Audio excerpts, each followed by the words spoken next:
So you got your first callback for your first IT interview. It's a little nerve-wracking, but on this video, we're gonna give you 5 tips to help you nail your first IT interview, so stick around. It's gonna be a great video.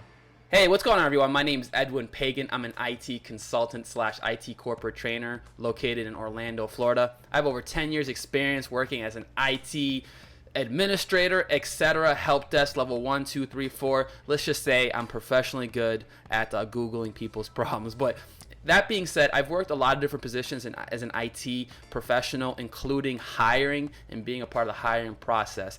And in this video, I wanted to give you guys some tips to help you nail that first interview, make sure that you get it. Now, this video is specifically designed for people who are, maybe coming out of high school and they're about to apply for their first tech job, whether it be level 1 or level 2, or maybe you're coming out of college and you're getting ready to do an interview for a company and you're nervous. It's entry level, right? You want to nail it.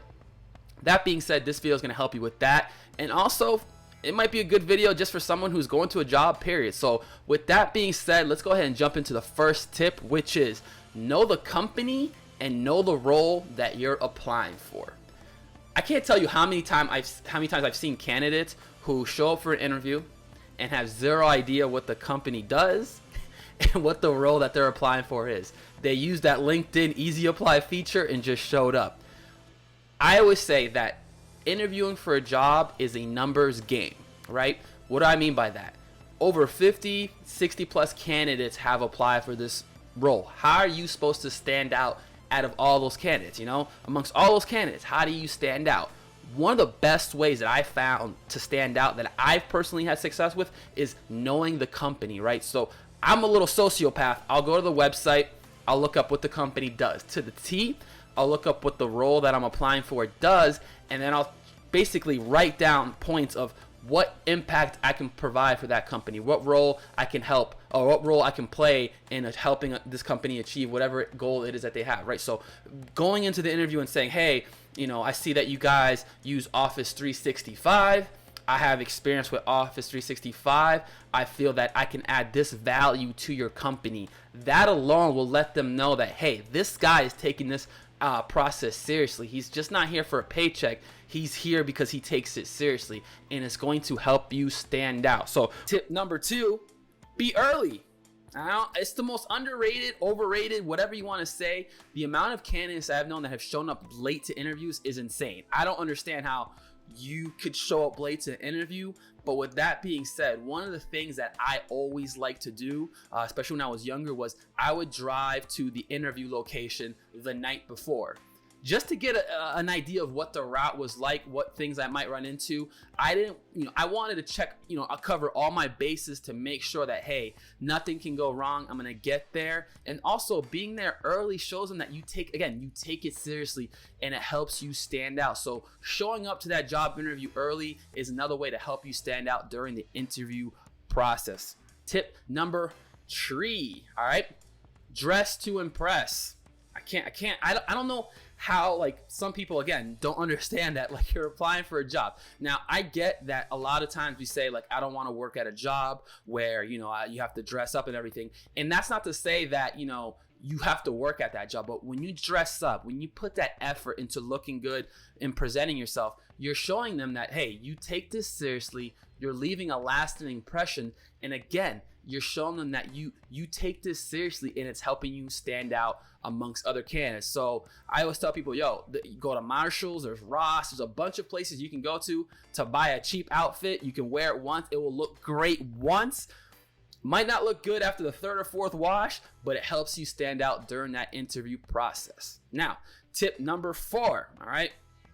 Very overrated, but I think very underrated, but every IT candidate should know about this, which is understanding that when you're applying for an IT role, it's a customer service and an IT service or a technical service-based role, right? Even though it might seem like it's technical, there's a customer service aspect to this. So with that being said, be prepared for questions that are customer service related, right? They're not just going to ask you, how do you solve a problem? They're going to throw variables in there that are going to ask you, what do you do if a customer is talking to you and hasn't, is trying to get help from you but hasn't put a ticket in?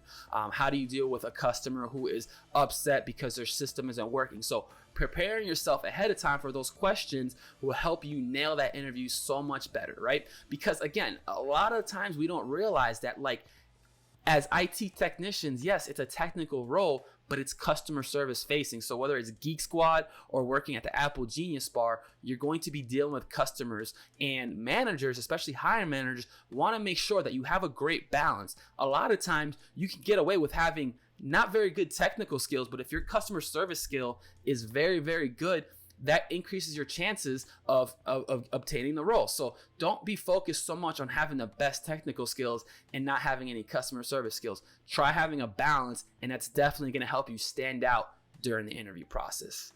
And last but not least, rule number 5, or tip number 5. All right. Very, very underrated, but I'm telling you, it's one of the things that's a game changer for me. It's very simple, which is after you do the interview, shake everyone's hand, say thank you for your time. And then when you get home, you shoot over that email. You send them an email and say, hey, thank you again for taking the opportunity to see me today. Give them a rundown of what you thought the interview process went like. Say you're still interested in the role. You'll definitely accept an offer if presented to you. And maybe throw some other things in there that you felt like you didn't answer right during the interview. But again, you're leaving a lasting impression, because out of those 50 candidates who applied, how many of them sent that email? How many of them dressed up? How many of them were early? How many of them had good customer service skills, good technical skills? It's a numbers game, and it's increasing your chances. So those 5 tips alone will help you, in my opinion, nail your first IT interview.